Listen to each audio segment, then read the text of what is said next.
Blot అంటేనే కోనసీమ గుండెలు పగిలిపోతున్నాయి. ఎంతమంది ప్రాణాలు పోతాయో, ఎంతమంది హాస్పిటల్ పాలవుతారో తెలియని పరిస్థితి. ఆ మంటలు ఎప్పుడు అదుపులోకి వస్తాయన్నది కూడా ఎవరికీ తెలియదు, చెప్పరు కూడా. అలాంటి సిచ్యువేషన్స్ పలుమార్లు జరిగిన అధికార యంత్రాంగం కానీ ఓఎన్జీసీ సంస్థ కానీ తీసుకుంటున్న చర్యలు మాత్రం శూన్యమేనని అంటున్నారు స్థానికులు. పాసర్లపూడి పేరు చెబితేనే బ్లోట్ పేరు గుర్తుకొస్తుంది. ఎందుకంటే ఆనాటి ఘటన ప్రపంచవ్యాప్తంగా సంచలనం సృష్టించింది. అల్లవరం మండలం దేవరలంకలోని పాసర్లపూడి 1995 జనవరి 8న డ్రిల్లింగ్ సమయంలో బ్లోఅవుట్ జరిగింది. దాదాపు 65 రోజుల పాటు అగ్ని కీలలు ఎగిసిపడ్డాయి. చుట్టుపక్కల ప్రాంతాల వారంతా ప్రాణాలు అరచేతిలో పెట్టుకుని కాలం వెళ్లదీశారు.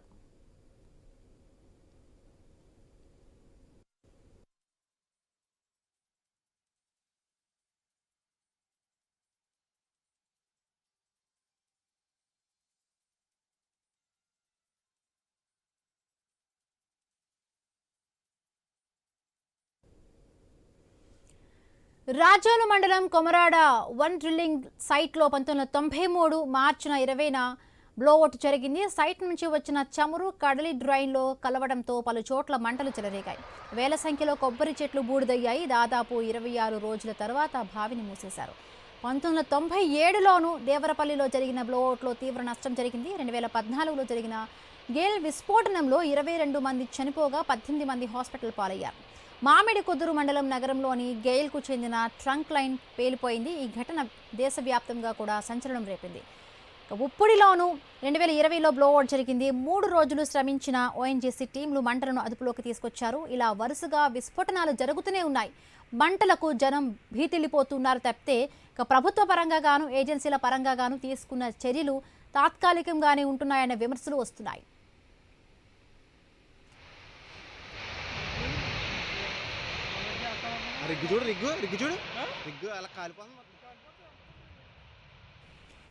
సాంకేతికంగా ఎంత అభివృద్ధి సాధించిన బ్లోఅవుట్లను పూర్తి స్థాయిలో అదుపు చేయడంలో అధికారులు విఫలమవుతూనే ఉన్నారు. పాసర్లపూడి బ్లోఅవుట్ ఆర్పేందుకు 3 నెలల టైం పట్టిందని అర్థం చేసుకోవచ్చు. అమెరికా నుండి వచ్చిన టెక్నికల్ టీం విశ్వ ప్రయత్నాలు చేసి మంటలను కంట్రోల్ చేసింది.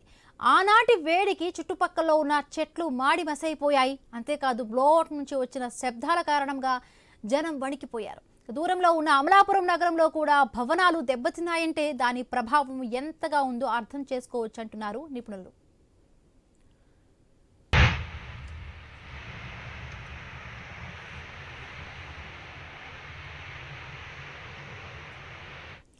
ఇలాంటి ఘటనలు ఎన్ని జరిగినా మాత్రం సేఫ్టీ విషయంలో నిర్లక్ష్యమే కనిపిస్తున్న ఆరోపణలు వస్తున్నాయి. దేశానికి చమురును అవసరాలకు తీర్చుతున్న ప్రాంతంపై ప్రభుత్వాల నిర్లక్ష్యమే కొనసాగుతుందని వాదనలు వినిపిస్తున్నాయి. ఆయిల్ గ్యాస్ ఉత్పత్తికి చేస్తున్న తవ్వకాల్లో పచ్చటి కోనసీమ మొత్తమే నిప్పులు కొలిమిగా మారుతుందన్న ఆందోళన వ్యక్తమవుతోంది. కోనసీమలో ఎక్కడ చిన్న గ్యాస్ లీకేజీ జరిగినా ఆందోళన మొదలవుతుంది. నాటి పాసర్లపూడి నుండి నేటి మలికీపురం మండలం ఇరుసుమండలోని బ్లోఅవుట్ వరకు ఎలాంటి గుణపాఠాలు నేర్చుకోలేదన్న ఆగ్రహం వ్యక్తమవుతోంది. కోనసీమ బ్లోఅవుట్స్ పై ఎందుకు నిర్లక్ష్యం కనిపిస్తోంది? ప్రజల ప్రాణాలను మంటల్లో కలిపేస్తున్నారా? ప్రమాదాలపై గుణపాఠాలు ముందస్తు చర్యలు లేవా? సమస్యను పరిష్కరించే టెక్నాలజీ రాలేదా? భారత్ టెక్నాలజీని ఎందుకు అభివృద్ధి చేసుకోవడం లేదు? కంపెనీలకు ఆయిల్ గ్యాస్ మాత్రమే కావాలా? ప్రజల ప్రాణాలంటే కంపెనీలకు లెక్కలేదా? ఇంకా ఎన్ని రోజులు ఈ భయోందోళనలు? ప్రమాదాలు జరిగితే కంపెనీలు చేతులెత్తేయడమేనా? ఇదే ఇప్పుడు కోనసీమ జిల్లాలో హాట్ టాపిక్గా మారింది. ఎప్పుడు కూడా ఈ సమస్యపై అంటే మనకి అన్ని రకాలుగా నిక్షేపాలు ఆయిల్ అందిస్తున్న ఆ ప్రాంతంపై కూడా ఎందుకు ప్రభుత్వం పరంగా కానీ కంపెనీ పరంగా కానీ ఎందుకు అంత జాగ్రత్తలు తీసుకోవడం లేదు? వాళ్ళ ప్రజలు ప్రాణాలంటే ఎందుకు లెక్క కనిపించడం లేదు అనే విధంగా కూడా విమర్శలు వస్తున్నాయి. రైట్, మరింత పూర్తిగా డీటెయిల్గా మాట్లాడే ప్రయత్నం చేద్దాం. న్యూస్ రూమ్ నుంచి మా కరెస్పాండెంట్ మా యాంకర్ ఆశా సిద్ధంగా ఉన్నారు. ఆశా, చూసాం అంటే 1993లో కూడా ఈ నిక్షేపాలకు సంబంధించి ఈ ఖనిజాలకు సంబంధించి కూడా వెలికితీత అనేది ఎప్పటి నుంచి జరుగుతూ ఉంది ఈ ఆయిల్స్కి సంబంధించి. బట్ లేటెస్ట్గా ఎప్పుడైతే కూడా అంటే 2024లో డీప్ ఇండస్ట్రీ లిమిటెడ్ కంపెనీకి కూడా ఈ తవ్వకాలకు సంబంధించి కూడా బాధ్యతలు ఇచ్చినట్టుగా తెలుస్తోంది. బట్ ఇక్కడ మెయిన్గా కూడా ఆ కంపెనీ నిర్లక్ష్యమే కనిపిస్తున్నట్టుగా తెలుస్తుంది. గతంలో జరిగిన అనుభవాలను ఎందుకు గుర్తు పెట్టుకోలేకుండా కూడా అదే విధంగా కంపెనీ కంటిన్యూస్గా ఇవే రిపీట్ అవుతున్నాయి. ఈ కంపెనీపై ఎటువంటి చర్యలు తీసుకునే అవకాశం ఉంది? ఎందుకంటే ఒకేసారి అంటే ఇంత పెద్ద మొత్తంలో కూడా పీడనం బయటకు వచ్చింది.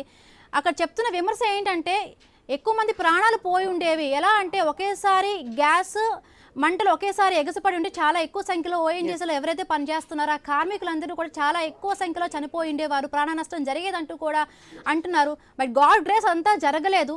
బట్ గతంలో కొన్ని జరిగాయి. బట్ వాటి నుంచి ఎటువంటి లెసన్స్ నేర్చుకున్నారు? బిందు, మీరు చెప్పిన విధంగా చాలా బాధాకరమైన విషయం. ఒక్కసారి కాదు, 2 సార్లు కాదు, పదే పదే పదే పదే సేమ్ ఇన్సిడెంట్స్ జరుగుతున్నాయి. 10ల్లో ప్రాణాలు కోల్పోతున్నారు.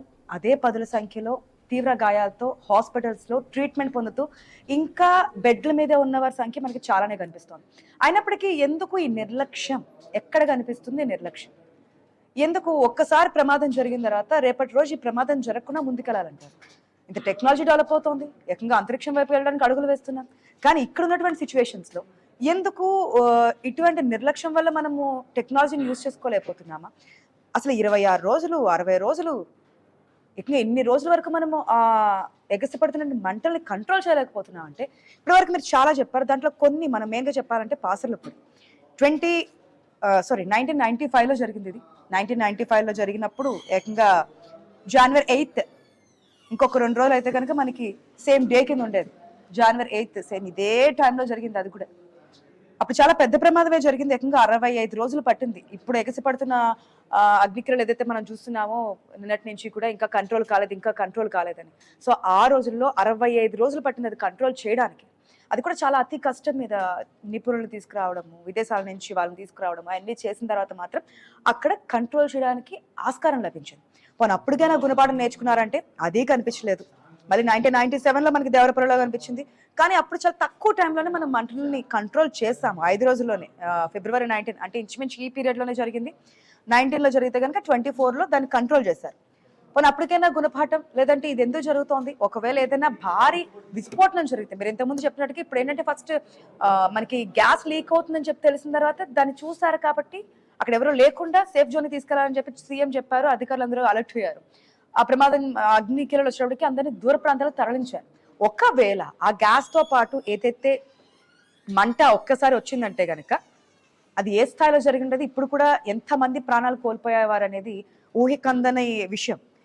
ఇక ఇప్పటి వరకు మనం చెప్పుకున్నాం కదా, 5 రోజులు పట్టింది, 3 రోజులు పట్టింది, ఆఫ్టర్ 64 రోజుల తర్వాత అని చెప్పేసి. 2014లో జరిగినటువంటి గేల్ విస్ఫోటనం ఇది నిజంగానే పెద్ద ప్రమాదం అని చెప్పొచ్చు. 22 మంది చనిపోయారు ఇక్కడ. ఇంతకుముందు మనం ఏదైతే ఈ రోజు జరగలేదు ప్రమాదం, నిన్న ఆ కారణం చెప్పుకున్నాము, సేమ్ అదే ఇన్సిడెంట్ ఆ రోజు జరిగింది. ఒక్కసారిగా ఆ గ్యాస్ తో పాటు మంటలు రావడం కారణంగా కాలి బూడిదైపోయారు అక్కడ ఉన్నటువంటి వారు 22 మంది. ఎవరు సమాధానం చెప్తారు? ఆ కుటుంబాలకి ఏది సమాధానం? వెళ్తారు, అక్కడ చర్యలు తీసుకుంటారు, లేదంటే కనుక నష్టపరిహారం ప్రకటిస్తారు, మేము ఆదుకుంటామంటారు. కానీ ఎక్కడ జరుగుతుంది నిర్లక్ష్యం? ఎందుకు ఈ విధంగా పట్టించుకోవట్లేదు? కేవలం గ్యాస్ నిక్షేపాలే, కేవలం నగదు అంటే డబ్బులు మాత్రమే ముఖ్యమా? మనిషి ప్రాణానికి వాల్యూ లేదా? ప్రమాదాలు జరుగుతున్నా ఎందుకు ఈ విధంగానే వదిలేస్తున్నారు అనేది. కొబ్బరి చెట్లు, మన పవన్ కళ్యాణ్ కూడా చెప్పారు కదా, కొబ్బరి చెట్లు ఎట్లా అయిపోయాయి కోనసీమ జిల్లాలో అని చెప్పి. ఈ రోజు ఎన్ని కొబ్బరి చెట్లు కాలిబూడిదైపోయాయి. అక్కడ దాదాపుగా 5 కిలోమీటర్ల వరకు చూసుకుంటే కనుక 50 డిగ్రీ సెల్సియస్ ఉష్ణోగ్రత మనకు కనిపిస్తోంది. 5 కిలోమీటర్స్ డిస్టెన్స్ లో దగ్గరికి వెళ్ళే ఛాన్సెస్ ఉంటాయా? చాలా ప్రశ్నలు. ఎందుకు ఈ విధంగా జరుగుతుంది, పదే పదే జరుగుతున్నప్పుడు ఎందుకు చర్యలు తీసుకోవట్లేదు అనేది. మాట్లాడదాం. మనతో పాటు డిబేట్ లో పార్టిసిపేట్ చేస్తున్నారు డాక్టర్ అంచూరి గారు ఉన్నారు, agriculture and infrastructure expert. At the same time మనకి విజయ్ గారు ఉన్నారు, విజయ్ ప్రసాద్ గారు కూడా. ఆయన కూడా అక్కడ చాలా సార్లు ఇటువంటి ఘటనలకు సంబంధించి మాట్లాడారు, పొలిటికల్ నేత కూడా. మాట్లాడదాం. ఫస్ట్ గా డాక్టర్ అంచూరి గారు, నమస్తే సార్. నమస్తే అండి. నమస్తే అంచు గారు. ఎట్లా చూడాలి అంటే 1 కాదు 2 కాదు, మొదటిసారి జరిగినప్పుడు మనకి తెలియకుండా జరిగింది. సాధారణంగా ప్రమాదం అంటేనే తెలియకుండా జరుగుతోంది. కానీ ఒకసారి జరిగిన తర్వాత రెండోసారి దాని గురించి మనకు ఒక ఐడియా అంటూ ఉంటుంది కదా. ఇటువంటి గ్యాస్ నిక్షేపాలు ఉన్నప్పుడు ఏ విధంగా వెళ్ళాలి, ఏ విధంగా తవ్వకాలు జరపాలి, ఒకవేళ ప్రమాదం జరిగితే ఎంత స్థాయిలో జరుగుతుంది, దాన్ని ఎక్కడ కంట్రోల్ చేయాలి, ఇట్లా కొన్ని గైడ్లైన్స్ దేనికైనా ఉంటాయి కదా. ఎక్కడ చేసినా, ఎక్కడ జరిగినా, ఏ ప్రమాదానికైనా ఒకసారి జరిగిన తర్వాత అది ట్రైన్ యాక్సిడెంట్ అవనివ్వండి, బస్ యాక్సిడెంట్ అవనివ్వండి, ఇటువంటి గ్యాస్ సంబంధించి నిక్షేపాల తవ్వకం విషయంలో కానివ్వండి, ఏ ప్రమాదానికైనా ఒకసారి జరిగిన తర్వాత రెండోసారి మనం దాని నుంచి గుణపాఠం నేర్చుకుంటాం, మరొకసారి జరగకుండా చర్యలు తీసుకుంటాం. ఇక్కడ అట్లాంటిది ఏమైనా కనిపిస్తుంది అంటారా మీరు ఇప్పుడు ఈ ఇన్సిడెంట్ చూసిన తర్వాత కూడా?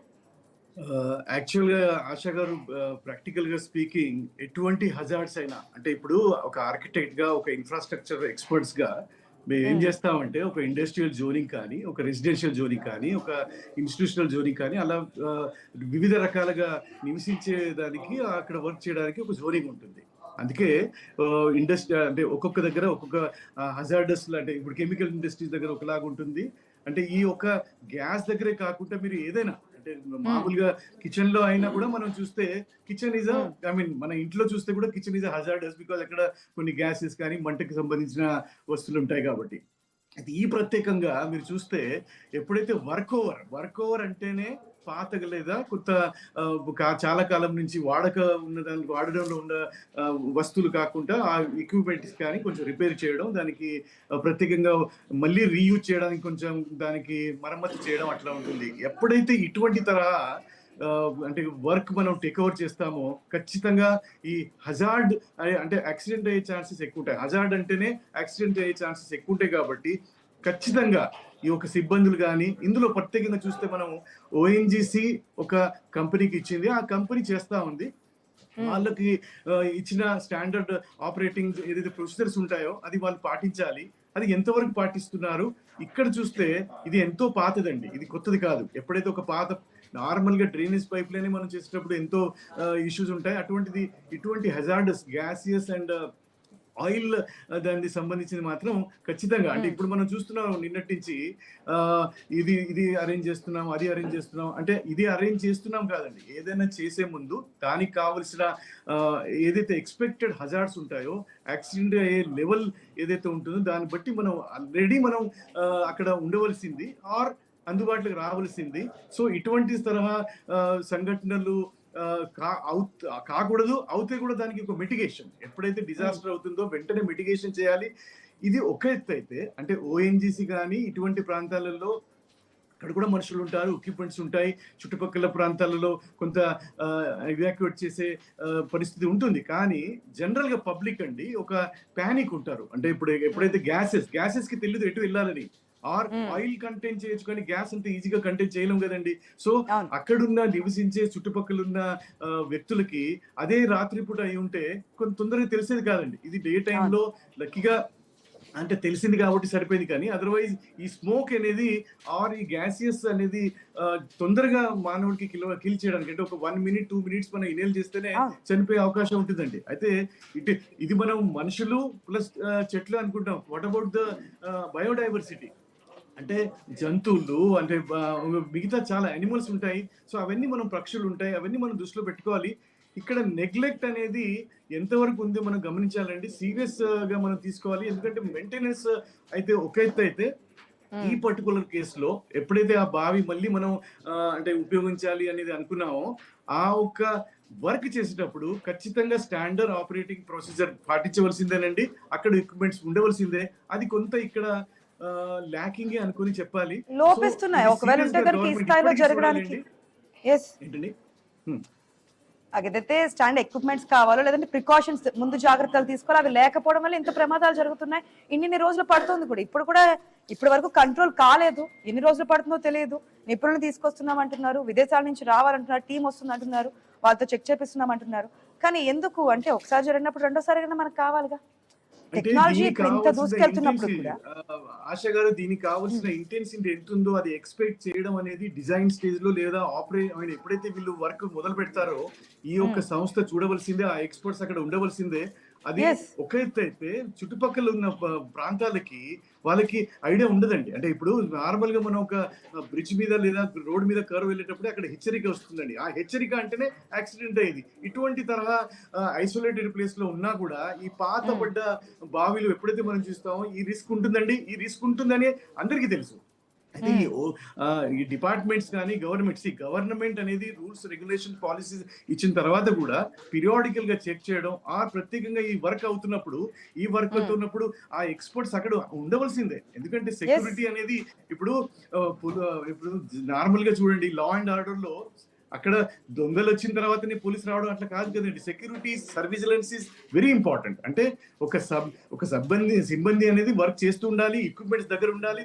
అది అవుతే ఏం చేయాలనేది మొదటి నుంచి రెడీ ఉండాలి. ఇక్కడ అది గమనించలేదండి చాలా చోట్ల. ఇది ఒకటే కాదండి, చాలా ఇండస్ట్రీస్ మన ఫైర్ యాక్సిడెంట్స్ అవుతున్నాయి, మిగతా లీకేజెస్ అవుతున్నాయి, రోడ్ యాక్సిడెంట్స్ అవుతున్నాయి అంటే prevention is always better than cure.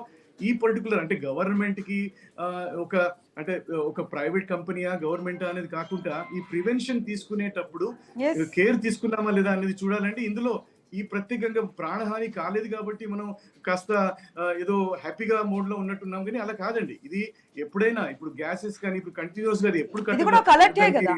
అంటే ప్రాణహాని జరగకపోవడానికి కారణం డే టైమ్ లో జరిగింది చూసుకున్నారు, అక్కడ స్మెల్ రావడం కానీ అక్కడ గ్యాస్ బ్లో అవుతుంది ఇది చూసారు కాబట్టి ఈ స్థాయి ప్రమాదం జరగలేదు. ఒకవేళ మీరు చెప్పిన విధంగా నైట్ టైం ఏదైనా తెల్లవారుజామున జరిగితే కనుక ఈసారి కూడా మనకి ఆ ఫిగర్ అనేది మాట్లాడుకునే వాళ్ళమేమో ఇంతమంది ఈ విధంగా చనిపోయారు లేదంటే గాయాలయ్యాయి ఏంటి ఎందుకు అని చెప్పి. దేవుడి దయ వల్ల ఎవరికి ఏం కాలేదు, కొంతలో కొంత మేలు జరిగిందంటే ప్రాణ నష్టం జరగలేదు. ఒక యాక్సిడెంట్ అయిన తర్వాత కూడా దానికి కావలసిన ప్రణాళిక ఆర్ మొదటి నుంచి ఉన్న ఎక్విప్మెంట్స్ రెడీగా పెట్టుకోవడం అనేది కూడా ఇంపార్టెంట్ అండి. ఇది అవుతుంది అనేది ఎందుకంటే ఇటువంటి తరహా వర్క్ ఓవర్ అంటేనే ఎమర్జెన్సీ అండి. వర్క్ ఓవర్ లో ప్రత్యేకంగా వర్క్ ఓవర్ అంటేనే మనం రిపేర్ చేయడం, దానికి మళ్ళీ పునర్జీవనం చేయడం, దానికి మళ్ళీ ఉపయోగం తీసుకురావడం అంటేనే ఖచ్చితంగా ఇవి పాటించి ఉండాలి. మరి ఇది ఎక్కడ లోపాలు జరుగుతున్నాయి, ఇది ఎందుకు ఇలా ఉంది అనేది ఖచ్చితంగా అంటే మాట్లాడదాము అంచూరి గారు. ఎందుకంటే ఈ ప్రమాదానికి సంబంధించి ప్రమాదాలు చాలా డిఫరెంట్ గా ఉంటాయి, దానికి తగిన గాయాలు కూడా డిఫరెంట్ గా ఉంటాయి, వాటి గురించి కూడా మాట్లాడదాం. ఒక నిమిషం అంచూరి గారు. సరేళ్ళ విజయ్ గారు కూడా ఉన్నారు, విజయ్ ప్రసాద్ గారు. నమస్తే సార్. మా ఆశాజ్యోతి గారికి నమస్కారం.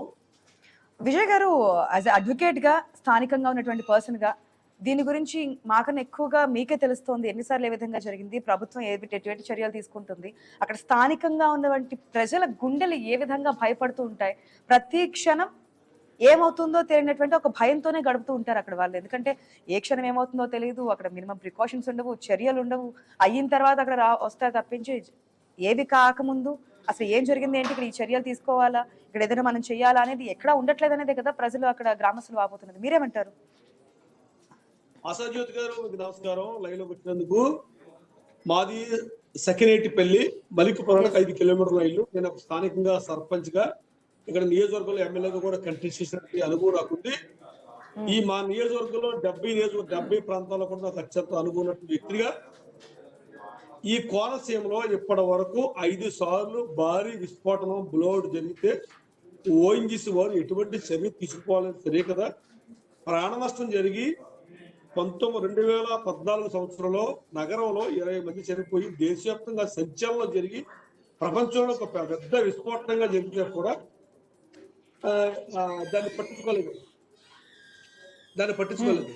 ఒకసారి 1993లో కొమరంలో బ్లౌట్ లో విస్ఫోటనం జరిగింది. తర్వాత 1995లో పాసిల్లిపూడిలో 65 రోజుల పాటు, అమలాపురం అల్లవరం మండలం పాసిల్లిపూడిలో 65 రోజుల పాటు భారీ విస్ఫోటనం జరిగితే దిక్కులేని పరిస్థితి.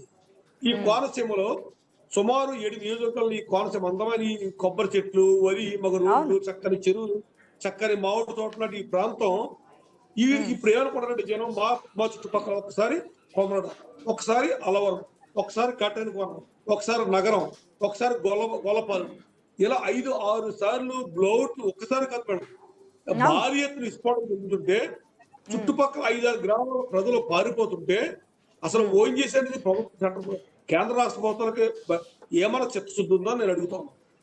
అనేక సార్లు మేము దీని మీద ఫైట్ చేసి, నేను కూడా అనేక సార్లు ఫైట్ చేసి ఓఎన్జీసీ డ్రిల్లింగ్ ఎక్కడైతే జరుగుతూ ఉందో అక్కడ మేము రాత్రులు మంచాలు వేసుకుని పడుకుని వాళ్ళని నియంత్రించి మాకు న్యాయం చేయండి అని అడిగి, కనీసం వాళ్ళు వెళ్ళే వెహికల్స్, వాళ్ళు వెళ్ళి పెద్ద పెద్ద కంటైనర్లు రోడ్లు నాశనం చేస్తూ ఉంటే మా రాజోల్ తాలూకాలో రోడ్లన్నీ అస్తవ్యస్తంగా నాశనం అయిపోవడానికి ప్రధాన కారణం ఓఎన్జీసీ గైలు. ఈ గైలు వారి కోసం ఎన్నో సార్లు మేము ధర్నాలు చేసి, రోడ్డు రోకలు చేసి, ధర్నాలు చేసి పడుకుని రాత్రులు కొంతమందిని రోడ్డు ప్రమాదాలు చంపేస్తే కూడా వాళ్ళు అడిగితే దిక్కేని పరిస్థితిలో మేము ఉన్నాం మేడం. ఇవాళ ఈ ఓఎన్జీసీ ప్రాణాలు పోవడం తప్ప ఇవాళ ఇరుసుమండలో చక్కని మామిడి తోటలో ఊరి పండే ప్రాంతం ఈ జస్ట్ 100 మీటర్ల దూరంలో ఒక గ్రామం లక్కవరం, 200 గ్రామంలో గుబ్బలపాలు, 300 గ్రామంలో చింతలపల్లి, 400 గ్రామంలో గోడపల్లి, ఈ పక్కనే బట్టెలంక, 5-6 గ్రామాల ప్రజలు భయభ్రాంతులు అయ్యి, మీరు విజువల్ చూపిస్తారు, పరిగెడుతూ పారిపోయి స్కూల్ పిల్లలు సెలవులు చేసి వస్త్ర దుకాణాలు, కిరాణా కొట్లు అన్ని కూడా మూసేసి నిన్న మధ్యాహ్నం పండిందని ఇప్పటి వరకు ఎవరో దిక్కులే బస్సు పునరావాస చర్చల్లో పంచాయతీల్లో అక్కడ ఓల్డ్ ఏజ్ హోమ్స్ ఉన్నాయి మాకు మేడం. అక్కడ పునరావాస కేంద్రంగా వాళ్ళ భోజనం పెడుతున్నారంటే ఎంతగానో దౌర్భాగ్యం ఉందని అడుగుతున్నాం. ఒక విస్ఫోటనం జరిగినప్పుడు మనకి ఇవాళ అమెరికాలో బాంబు వేస్తే అంతర్జాతీయ పేలిపోతుంది, మన దగ్గర పేలిపోయే టెక్నాలజీ వచ్చి ఈ రోజు కూడా మా కోనసీమ 6 సార్లు ఈ యొక్క బావులు డైరెక్ట్ గా విస్ఫోటనం చెంది భారీ ఎత్తున అలా ఎగిసిపడుతూ ఉంటే ప్రభుత్వాలు ఈ ఓజీసీ ఏం చేస్తున్నామో ప్రశ్నిస్తాం. ఎస్, కాకపోతే అదే కదా అక్కడ ఎక్కడ కనిపిస్తుంది యాజ్ ఎ అడ్వకేట్ గా అక్కడ ఉన్నటువంటి ఒక పార్టీ లీడర్ గా మీరు ధర్నాలు చేసి మీరు నిరసనలు చేస్తున్నా నో యూజ్ అంటే ఏమనుకోవాలి అనేది సామాన్య ప్రజలకి సామాన్య వ్యక్తులకి అది ఎంతవరకు సాధ్యం అనేది పాయింట్ కదా. నేను నా సపోర్టుగా స్థానిక ఎమ్మెల్యే రామా గొప్ప కృష్ణదేవితో సహా రోడ్డు మీద ధర్నాలు చేసి శృంగారపాడు, అంతర్వేదిపాడు, సెక్రటరీపల్లి, అంతర్వేది ప్రాంతాల్లో ఈ ఓజీసీలో మా రోడ్లు సరౌండర్స్ అయిపోతాం, 2 వ్యక్తులు మీరు చంపేశారని అనేక సార్లు రోడ్డు ధర్నా చేసి ఆ కంటైనర్లు ఆపేస్తే కూడా వాళ్ళు వచ్చి ప్రామిస్ చేసి మీకు రోడ్లు వేస్తారు, కనీసం రోడ్డు కంకర్ రోడ్డు కూడా వేసే పరిస్థితిలో ఓజీసీ మా ప్రాంతంలో లేకపోవడం దురదృష్టకరం. సార్లు ఈ కోనసీమలో 5 సార్లు దారుణమైన విస్ఫోటన జరుగుతూ ఉంది. అవును, దాని గురించి కూడా మాట్లాడదాం. ఒక నిమిషం విజయ్ కుమార్ గారు, ఒక నిమిషం విజయ్ ప్రసాద్ గారు, ఒక నిమిషం. ప్రఫుల్ శర్మ గారు ఉన్నారు, founder and director of innovative design consultant నుంచి. నమస్తే అండి శర్మ గారు. మేడం నమస్తే మేడం. సార్ మీరే అంటారు సార్ ఎక్కడ జరుగుతోంది నిర్లక్ష్యం లోపం? మేడం ఈ నిర్లక్ష్యం లోపం వీటన్నిటి గురించి పక్కన పెడితే మేడం మెయిన్ ప్రికాషన్స్ చాలా ఇంపార్టెంట్ మేడం. ఇట్లాంటి కేసెస్ లో ప్రికాషన్స్ అనేవి చాలా ప్రఫుల్ గారు ఒక్క నిమిషం మీ కెమెరా ఆన్ చేయండి ప్లీజ్. మేడం ఈ కెమెరా సమ్ ఇష్యూ వస్తుంది, అందువల్ల ఆపరేట్ అవ్వట్లేదు. యా, సో మెయిన్ మనకి తెలిసిన ఇన్ఫర్మేషన్ ప్రకారం madam 40,000 cubic metres of gas storage అయ్యి ఉంది అక్కడ. సో ఈ 40,000 ఆఫ్ టన్స్ గ్యాస్ స్టోరేజ్ ఏదైతే ఉందో ఇది సడన్ గా బ్లో అవుట్ అవ్వడం అనేది it's not normal thing. Main దీనికి చాలా టిపికల్ రీజన్స్ ఉండొచ్చు. ఆ pressure of the reservoir Exide అయిపోయి ఉండొచ్చు, లేకపోతే ఫెయిల్యూర్ ఆఫ్ వాల్వ్స్ కానీ, సీల్స్ కానీ, ఫ్లాంజెస్ కానీ, దాంట్లో యూజ్ చేసే మెకానికల్ ఎక్విప్మెంట్స్ ఏవైతే ఉన్నాయో వాటి వల్ల ఏదైనా కూడా డిస్టర్బ్ అయ్యి ఉండొచ్చు, దానివల్ల అయ్యి ఉండొచ్చు. Next ability of the equipment to control the gas ఏదైతే ఉందో అది కూడా ఫెయిల్యూర్ అయ్యే ఛాన్సెస్ ఉండొచ్చు. సో ఈ ప్రికాషన్స్ తీసుకోవాల్సినది చాలా ఇంపార్టెంట్ మేడం. ఎప్పుడైతే ఇటువంటి ప్రాబ్లమ్స్ వస్తాయి అని మనం ముందే గమనిస్తామో ఇట్లాంటి ప్రికాషన్స్ అన్ని తీసుకుని దాని తర్వాత ఇట్లాంటి ఆపరేషన్స్ చేయడం అనేది చాలా ఇంపార్టెంట్. ఇంకోటి inadequate pressure management. Main pressure management అనేది కూడా చాలా ఇట్లాంటి పైప్ గ్యాస్ లైన్స్ ఏవైతే ఫాలో అవుతున్నాయో దాంట్లో మనకి ప్రెషర్ మేనేజ్మెంట్ అనేది చాలా ఇంపార్టెంట్. జనరల్గా హ్యూమన్ ఎర్రర్స్ జరుగుతాయి, ఆపరేషనల్ ఎర్రర్స్ జరుగుతాయి, ఏవి జరిగినా కూడా ప్రెషర్ మేనేజ్మెంట్ అనేది మనం ఎప్పటికప్పుడు రెక్టిఫై చేస్తూ మానిటర్ చేస్తూ ఉండాలి. ఎప్పుడైతే ప్రెషర్ మేనేజ్మెంట్లో ఫెయిల్ అవుతామో ఇట్లాంటి ఇష్యూస్ 100% వస్తాయి. Next maintenance and integrity issues కూడా. మెయింటెనెన్స్ ఒకటి, ఇంటిగ్రిటీ ఇవన్నీ కూడా చాలా ఇంపార్టెంట్. హై స్ట్రెస్ ఆపరేషన్స్ ఇవన్నీ కూడా ఇట్లాంటి వాటన్నిటికీ మనం ప్రెషర్, ఇంటిగ్రిటీ, మెయింటెనెన్స్ ఇవన్నీ ప్రాపర్గా చెక్ చేసుకుని ఎప్పటికప్పుడు కావాల్సిన ప్రికాషన్స్ తీసుకుని ఫాలో అవుతేనే మనకి ఇట్లాంటివి అనేవి జరగవు మ్యామ్. అదే కదా ప్రికాషన్స్ ఉండట్లేదు అనేదే కదా. ఒక్కసారి జరిగినప్పుడు లేదు, 2 సార్లు జరిగినప్పుడు లేదు, 22 మంది చనిపోయినప్పుడు లేదు, మనం దీన్ని ఆపలేకపోతున్నాం అన్నప్పుడు కనీసం జరగకుండా చూసే ప్రయత్నం జరగట్లేదు అనేది కదా పాయింట్. జరగాలి. అసలు ఇక్కడ ఇప్పుడు కంట్రోల్ చేయడానికి కూడా ఇప్పుడు శర్మ గారు ఉన్నటువంటి ప్రాబ్లం ఏమనుకోవచ్చు? ఇప్పుడు మనకి ఇంకా ఇప్పుడున్న సినారియో చూస్తే ఇంకా 24 to 48 hours మినిమం ఫైట్ చేయాల్సి వస్తుంది ఈ ఫైర్ ని మొత్తం మనం అదుపులోకి తీసుకురావడానికి. సో సార్ వాళ్ళు చెప్పినట్టు వేస్ ఏంటి మనకి అప్పుడున్నటువంటి వేస్ ప్రకారం ఆ బెలూన్స్ వేయడమా లేదంటే మటన్ వేయడమా ఇటువంటి అన్ని ఆ రోజులు చేసేవారు. కంట్రోల్ చేయడానికి అంత టైం పట్టేది. తర్వాత టెక్నాలజీ వచ్చింది. మరి ఇప్పుడున్నటువంటి వేస్ ఏంటి? అగ్నికిలాలు అంత ఎత్తున ఎగసిపడుతున్నాయి. కంట్రోల్ చేయడానికి ఉన్నటువంటి మార్గాలు ఏంటి ఇప్పుడున్నటువంటి టెక్నాలజీలో? మెయిన్ ఇప్పుడు ఆ ఎన్వైరన్మెంట్ ఏదైతే ఉందో దాన్ని కూలింగ్ చేయాలి మ్యామ్. ఇప్పుడు మనకి మీరు చెప్పినట్టు ఆల్మోస్ట్ 50 degree టెంపరేచర్ అటైన్ అయిపోయి ఉంది. మనకి ఆల్మోస్ట్ 1 to 2 kilometer రేడియస్ వరకు 50 degrees ఆఫ్ టెంపరేచర్ అనేది అటైన్ అయి ఉంది. ఫస్ట్ టెంపరేచర్ ని కంట్రోల్ చేయగలగాలి మ్యామ్. త్రూ మనం యూజ్ చేసే స్ప్రింక్లర్స్ కానీ, డిఫరెంట్ మిస్ట్ ఎక్విప్మెంట్స్ ఏవైతే ఉన్నాయో అవన్నీ తీసుకొచ్చి మనం టెంపరేచర్ ని కంట్రోల్ చేయగలగాలి. అట్లనే ఎన్వైరన్మెంట్ ఏదైతే ఇప్పుడు పొల్యూట్ అయ్యి ఉందో ఆ పొల్యూషన్ ని కంట్రోల్ చేయగలగాలి. ఈ ప్రికాషన్స్ తీసుకోవడం వల్ల మనకి మెయిన్ మనకి నియర్లీ 5 kilometers వరకు 50 degrees కనిపిస్తున్నప్పుడు మనకి అక్కడ వేడి అనేది ఆ మంటలు జరుగుతున్నటువంటి ప్లేస్ లో కనీసం వెళ్ళే ఛాన్స్ ఉంటుందా? కనీసం దగ్గరకుండి అంటే దాన్ని 5 కిలోమీటర్స్ కంట్రోల్ అంటే చేసే. ఓవరాల్ గా మనం ఏదైతే చుట్టూ 1 kilometre radius, half kilometre radius వరకు అయితే మనం వెళ్ళలేము, ఫైర్ ని ఫైట్ ఎస్. చేయలేము మ్యామ్. అట్లీస్ట్ మీరు చెప్పిన 5 కిలోమీటర్ రేడియస్ వరకు మనం ఏదైతే టెంపరేచర్ ని కంట్రోల్ చేసి తక్కువ చేయగలిగితే ఆటోమేటిక్ గా స్ప్రెడ్ ఆఫ్ ఫైర్ అనేది ఆపచ్చు at least. Okay. Main cooling effect అనేది ఇప్పుడు చాలా ఇంపార్టెంట్ అంటే ఆ ఏరియా మొత్తంలో కూడా. సో టెంపరేచర్స్ ని రెడ్యూస్ చేయాలి, అలానే పొల్యూషన్ కంట్రోల్ చేయాలి. మీరు చెప్పినట్టు ఆల్మోస్ట్ చాలా వరకు కొబ్బరి తోటలు ఇవన్నీ కూడా మొత్తం కాలిపోయాయి. కాలిపోయి ఉన్నాయి. అవును. యా వీటన్నిటిని టెంపరేచర్ కంట్రోల్, ఇప్పుడు మెయిన్ మనం కాన్సన్ట్రేట్ చేయాల్సింది టెంపరేచర్ కంట్రోల్ మీద మ్యామ్. అక్కడ టెంపరేచర్ కంట్రోల్ చేయడం వల్ల ఆటోమేటిక్ గా ఈ ఏదైతే ఫైర్ స్ప్రెడింగ్ అనేది ఉందో అది తగ్గుతుంది మెయిన్. సో దానికి సరిపడా ఎక్విప్మెంట్స్ ఏవైతే యూజ్ చేయాలో అవన్నీ తీసుకుని రావాలి. అక్కడ ఎంతమంది అయితే మ్యాన్ పవర్ కావాలో అంతమంది మ్యాన్ పవర్ తీసుకుని రావాలి. ఇవి మొత్తం కన్ఫైన్ చేయాలి. Yes yes. అంశుర్ గారు, ఏదైతే ఎట్లా జరిగింది అనే దాని గురించి మాట్లాడుతున్నాం, ఎట్లా కంట్రోల్ చేయాలనే దాని గురించి ఒకసారి మాట్లాడదాం. అక్కడ గ్యాస్ ఉంది.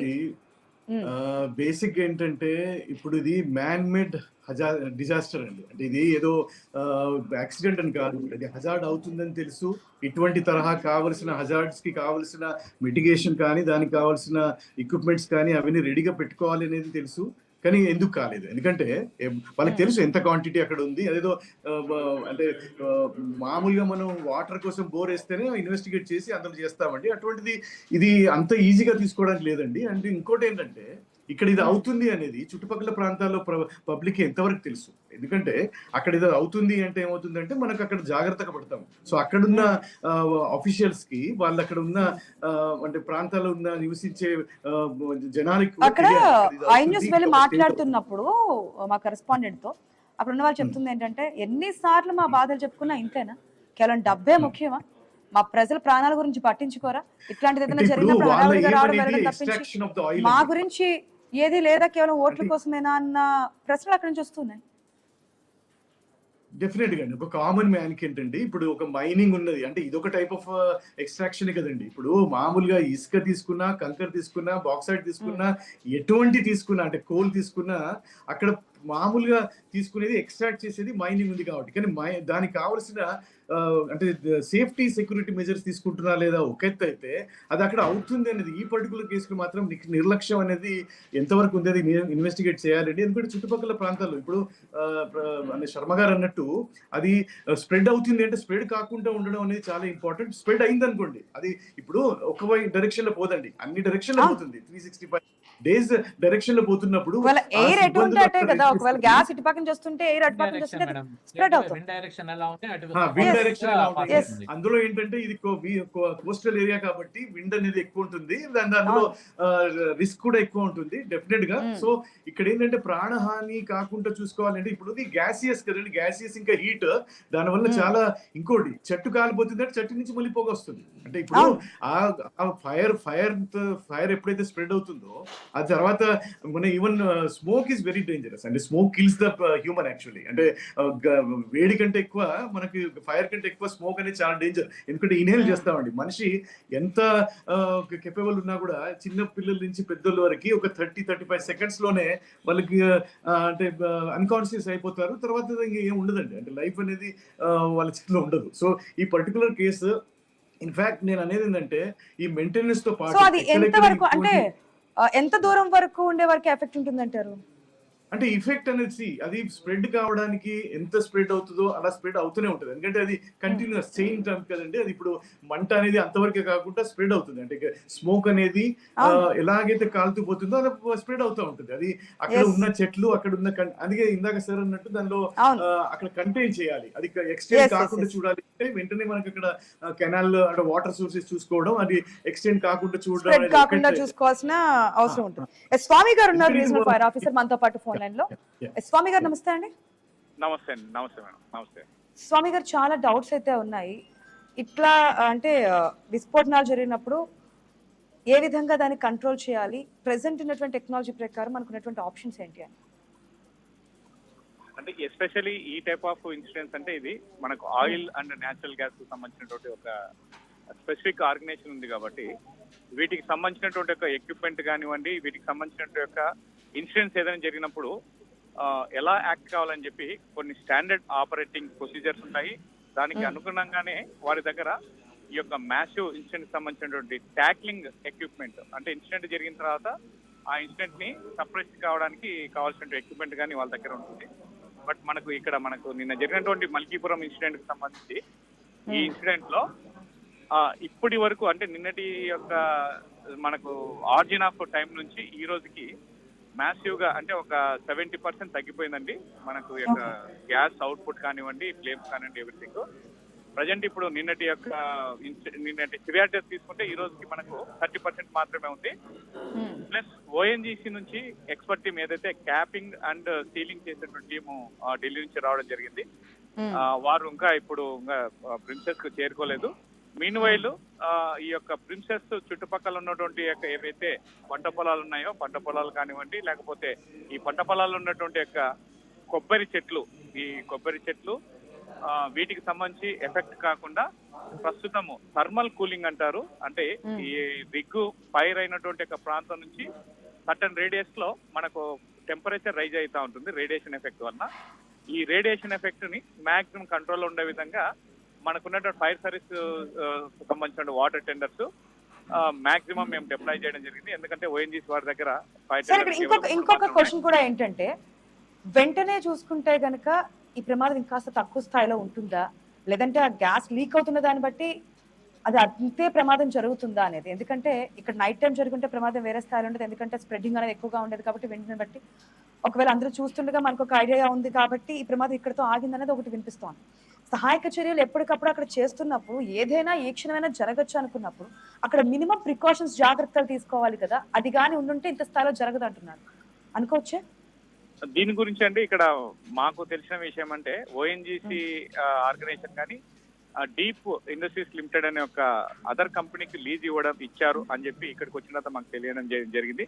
మీరు ఇందాక చెప్పినట్లుగానే ఇది ఫైర్ యాక్సిడెంట్ జరిగినందుకే సేఫ్ గా ఉన్నామండి. ఫైర్ యాక్సిడెంట్ జరగకుండా గ్యాస్ ఓన్లీ గాన లీక్ అయినట్లయితే ఆ యొక్క గ్లాస్ లీక్ అయిపోయి ఆ యొక్క గ్లాస్ వేపర్స్ అయితే ఉంటాయి, గ్యాస్ వేపర్స్ మొత్తం ఈ సరౌండింగ్ ఏరియా అంతా స్ప్రెడ్ అయిపోయి ఎక్కడో చాట అంటే సపోజ్ ఆ గ్యాస్ ఫ్లేమ్ కాకుండాప్పుడు మన యొక్క అట్మాస్ఫియర్ లో ఫ్లేమబిలిటీ రేంజ్ అంటారు. ఆ ఫ్లేమబిలిటీ రేంజ్ అంటుకునే స్థాయికి వచ్చినప్పుడు కానీ జరిగింటే చుట్టుపక్కల ఉన్న గ్రామాలు కానివ్వండి, చుట్టుపక్కల ఉండే పొలాలు కానివ్వండి చాలా ఎఫెక్ట్ అయ్యేవి. కాబట్టి మన బై ఫార్చునేట్ ఇక్కడ మనకు ఫైర్ ఇమ్మీడియట్ గా అంటే లీక్ అయినటువంటి ఒక 1 అవర్ 1.5 అవర్ లో జరగడం వల్ల మ్యాసివ్ ఎఫెక్ట్ కాకుండా అంటే ప్రజలకు ఇబ్బంది కాకుండా ఇక్కడ ఉన్నటువంటి సరౌండింగ్ విలేజ్ వాళ్ళు కానివ్వండి, ఇతరత్ర అన్ని ఎనిమల్స్ కానివ్వండి, వాట్ ఎవర్ మనకి గ్యాస్ తో పాటు అక్కడ నిప్పు కూడా వచ్చింది, మంట వచ్చింది కాబట్టి ప్రమాదం ఇంత అంటున్నారు. మేమనేది ఏంటంటే అక్కడ ఆల్రెడీ సహాయక చర్యలు కానీ లేదంటే ఇటువంటి ప్రమాదాలు జరుగుతాయనుకున్నప్పుడు ముందు జాగ్రత్త చర్య తీసుకొని ఉంటే చిన్నగా అది గ్యాస్ లీక్ అవుతున్నట్టు దాన్ని కంట్రోల్ చేస్తే ఇటువంటి విస్ఫోటనాలు లేదంటే ఇంత ప్రమాదము, ఇంతమంది టీం రావడము, ఇంతమంది శ్రమించడము, ఏం జరుగుతుందో ఏంటో ఇంత కాలుష్యం ఇదంతా జరిగే ఆస్కారం ఉండదు కదా అనేది. ఎస్ అండి, ఇది దీనిపైన మనకు ప్రభుత్వ స్థాయిలో కానివ్వండి లేదా డిపార్ట్మెంట్ల స్థాయిలో కానీ అందరూ ఓఎన్జీసీ వాళ్ళకు క్వశ్చనింగ్ చేస్తా ఉన్నారు. దాని గురించి పూర్తి స్థాయిలో మనకు ఒక అసెస్మెంట్ వచ్చిన తర్వాత వై దిస్ హ్యాపెండ్ అనే దానికి కొలికి రావచ్చు. ఎందుకంటే ఇక్కడ ఉన్న దాని విషయం గురించి సర్టన్ ఏజెన్సీస్ కి ఇన్ఫర్మేషన్ లేదనే తెలుస్తా ఉంది. బట్ దాని గురించి మనకు కన్సర్న్ యంత్రాంగాన్ని సంప్రదించిన తర్వాత ఎక్కడ సంథింగ్ ఉందనేది మేము అసెస్ చేయడానికి. అంటే ఎవరు చూసుకోవాలంటారు? అంటే ఓఎన్జీసీ సంబంధించి వేరే వాళ్ళకి ఇచ్చారంటున్నారు, వాళ్ళదా సంబంధం? అంటే థర్డ్ పార్టీకి సంబంధించి ఉన్నప్పుడు థర్డ్ పార్టీ వాళ్ళు ఆల్ ప్రికాషన్స్ తీసుకోవాలి.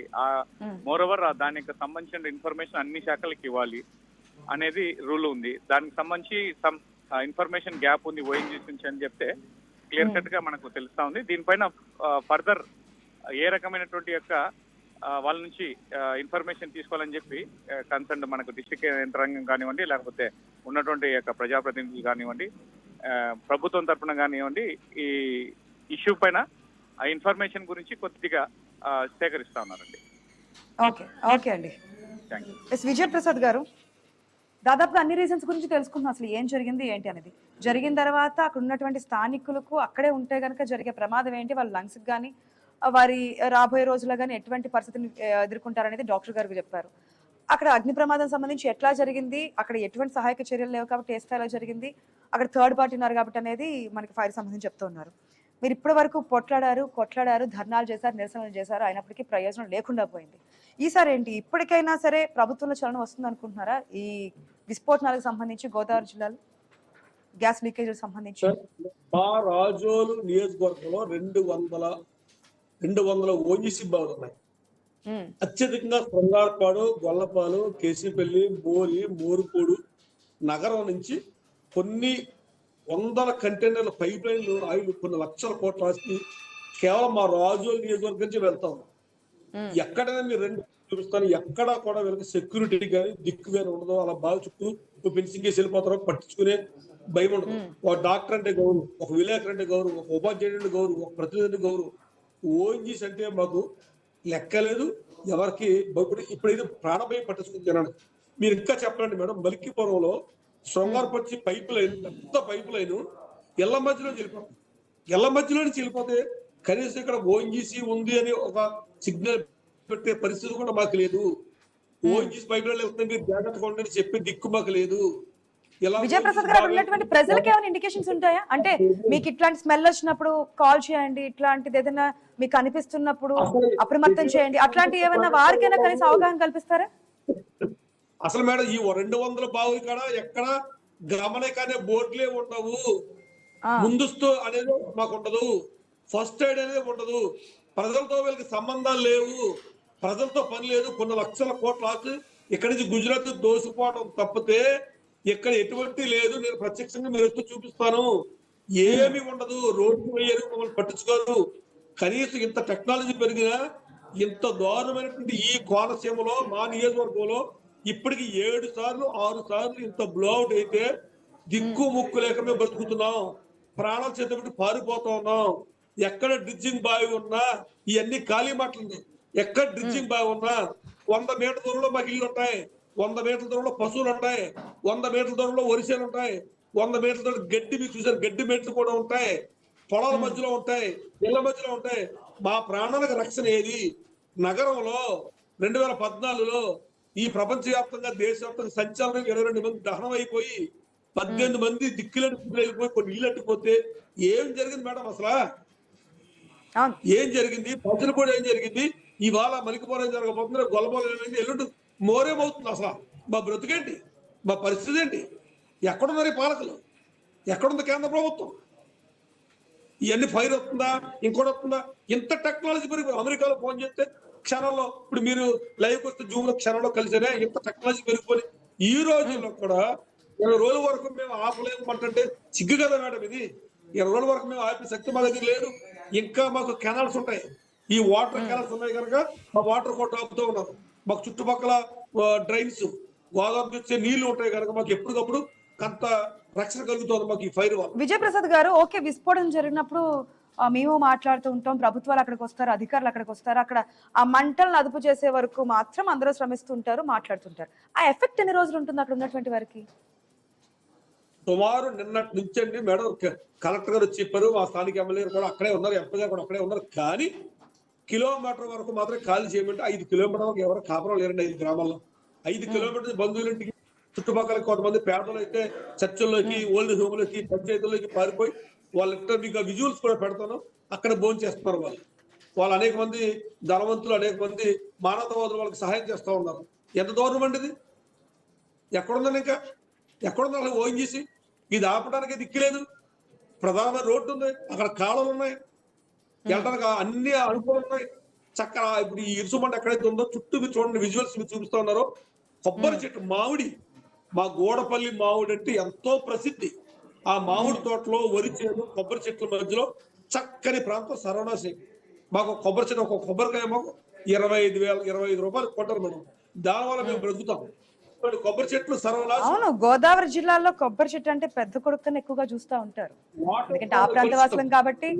ఆ చెట్ల మీద ఉండే మమకారం ఏంటి, ఏ విధంగా చూస్తారు పాడి పశువులను కానీ, లేదంటే ఈ విధంగా కొబ్బరి చెట్లను కానీ ఎంత ప్రేమతో పెంచుతారు అనేది తెలుసు. కానీ ఎందుకు ఈ స్థాయిలో అనేది, ఎందుకంటే ప్రతిదానికి ఒక ప్రమాదం జరిగిన తర్వాత రియాక్షన్ ఉండాలి, ఇంకొకసారి జరగకుండా చర్యలు ఉండాలి, అక్కడ సమీప ప్రాంతాలు ఉన్న వాళ్ళకి జాగ్రత్తలు ఉండాలి. ఈ ఓఎన్జీసీ వాళ్ళు పట్టించుకోరు. మీరు మీరు మంత్రిని తీస్తారు, ఎక్కడ మా రాజు 200 బావుల్లో కూడా ఎక్కడ నిర్లక్ష్యం తప్ప అసలు పట్టించుకోరు.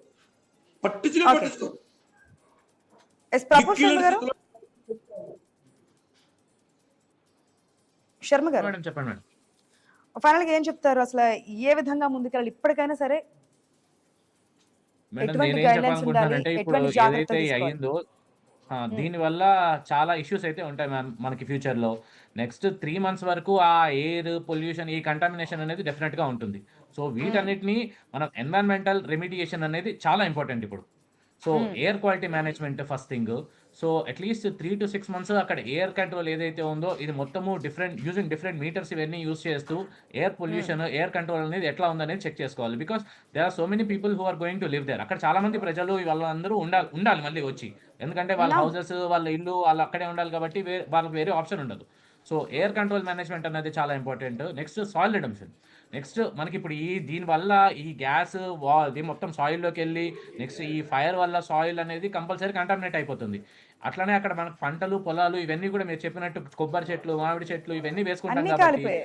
సాయిల్ అన్ని కాలిపోయినాయి. ఈ సాయిల్ ఎంతవరకు యూజ్ అవుతుంది, సాయిల్ కంటామినేషన్ ఎంతవరకు అయింది, ఎన్ని లేయర్స్ ఆఫ్ సాయిల్ మళ్ళీ రీప్లేస్ చేయాలనేది కూడా very important thing. Next water కూడా 100% చుట్టూ మనం చూస్తే లేక్స్, రిజర్వాయర్స్ ఇవన్నీ కూడా ఉన్నాయి. సో వాటర్ పొల్యూషన్ అనేది కూడా అయింది. సో ఈ వాటర్ పొల్యూషన్, నెక్స్ట్ ఈ వాటర్ కంటామినేషన్, ఎయిర్ కంటామినేషన్ వీటన్నిటికీ కూడా తగిన చర్యలు తీసుకోవాలి ఫస్ట్ మనం. ఎందుకంటే నెక్స్ట్ మనకి అక్కడ వచ్చి నివసించాలి మళ్ళీ జనాలు అంటే మనం ఎంతవరకు ఇవన్నీ కంట్రోల్ చేయగలుగుతాము, ఎన్ని ప్రికాషన్స్ తీసుకోగలుగుతాం అనేది first important thing. Second health and safety ఇష్యూస్కి వస్తే మ్యామ్, ఎవరైతే అక్కడ ఉంటారో ఈ ఎయిర్ ఇవన్నీ కూడా 3 months వరకు వాళ్ళు పీల్చిన తర్వాత రెగ్యులర్ టెస్ట్ అనేవి వాళ్ళు తీసుకోవాల్సింది మ్యాండేటరీ. నెక్స్ట్ మాస్క్ యూజ్ చేయడం. మనం కరోనా అప్పుడు ఎట్లయితే మాస్క్ యూజ్ చేసామో ఇప్పుడు 100% ఇక్కడ ఉండే వాళ్ళు అట్లీస్ట్ 5 kilometer రేడియస్ వాళ్ళు మాస్క్ యూజ్ చేయడం అనేది వెరీ ఇంపార్టెంట్. బికాస్ మొత్తం ఎయిర్ కంటామినేట్ అయిపోయి ఉంది. They will inhale this air so that మళ్ళీ వాళ్ళకి ఎటువంటి ఇష్యూస్ వస్తాయి అనేది కూడా మనకు తెలియదు. సో వాటర్ కూడా ఐ థింక్ హాట్ వాటర్ చేసుకొని తాగితే కనుక కొంతలో కొంత మేలుగా ఉంటుంది. కొంచెం ఉండొచ్చు కానీ ఎయిర్ క్వాలిటీ అనేది మనం ఇప్పుడు ఏమీ చేంజ్ చేయలేము అక్కడ. ఎందుకంటే మనకి ఏవైతే ప్రాపర్ ఆక్సిజన్ రావాలో వాటి వల్ల చెట్లన్నీ కలిపినాయి. సో ఆక్సిజన్ జనరేషన్ అనేది ఉండదు. సో ఎయిర్ మేనేజ్మెంట్ అనేది చాలా ఇంపార్టెంట్. సో ఎవ్రీ వీక్ నన్ను అడిగితే అక్కడ మెడికల్ క్యాంప్స్ అరేంజ్ చేసి మాస్క్ ప్రొవైడ్ చేయడము, వాళ్ళకి రెగ్యులర్ మెడికల్ చెకప్స్ చేయడము ఇవన్నీ కూడా తీసుకుంటే చాలా మంచిదని చెప్పి మేము అనుకుంటున్నాం. ఓకే, థ్యాంక్ యూ అండి, థ్యాంక్ యూ సో మచ్. అటువంటిది ఏం జరగట్లేదనే ఉన్నటువంటి స్థానికులు చెప్తున్నటువంటి మాట. అట్లాంటి పరిస్థితులే లేవు, ప్రభుత్వం కనీసం పట్టించుకోవట్లేదు. ఓఎన్జీసీ వాళ్ళు ఇష్టానుసారంగా నడుస్తుంది. అందుకే ఎన్నిసార్లు ప్రమాదాలు జరిగినప్పటికీ కూడా అక్కడ చలనం ఉండట్లేదు. యథా రాజా తథా ప్రజ. మళ్ళీ ప్రమాదం జరిగిందా అక్కడి నుంచి దూర ప్రదేశాలకు వెళ్ళండి, తగ్గిందా మళ్ళీ రండి, మీరు యథా ప్రకారం అక్కడ మీ జీవనం సాగించండి అంటున్నారని. సో మొత్తంగా 70% కంట్రోల్ అయింది, ఇంకా 30% మాత్రమే ఉంది 24 hours లో అంటున్నారు. మిగతాది కూడా ఈ రోజు ఈ 24 నుంచి 48 గంటలు అంటే 1 or 2 days లో కంట్రోల్లోకి వస్తుంది అనేది ఫైర్ ఆఫీసర్ చెప్తున్నటువంటి మాట. కాబట్టి వెయిట్ చేసి చూద్దాం. ఇప్పటికైనా సరే ప్రభుత్వం మరొకసారి ఇటువంటి ప్రమాదాలు జరగకుండా ముందస్తు జాగ్రత్తలు తీసుకుంటారా, అక్కడ ప్రజల ప్రాణాలకు సంబంధించి ఏదైనా భరోసా ఇస్తారనేది వెయిట్ చేసి చూద్దాం. థ్యాంక్ యూ అండి, thank you so much debate లో పార్టిసిపేట్ చేసిన అందరికీ కూడా. ఇది వాళ్ళ question hour. Keep watching I News. నమస్తే.